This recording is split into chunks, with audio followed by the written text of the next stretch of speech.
الحاج اجمعين. اليوم في 17 رمضان لعام 1435 هجرية جئنا نلبي نداء اخواننا النازحين في منطقه نهر اسطوان وليس كل منطقه السويسي بيت الحج بزر البلدي. صحيح نحن نقول ونعترف ان الكميه لا تغطي حاجه اخواننا جميعا ان كان من السوريين او اللبنانيين، ولكن نحن نقول على قدر المستطاع.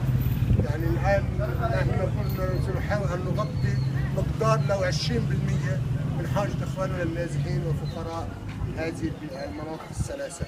فبارك الله باهل الخير وبارك الله بجميع من لبى نداء جمعيه التنميه، وبارك الله بالشيخ سليمان بن عبد الله المحوز الذي هي كل الحملات هي باشرافه المباشر.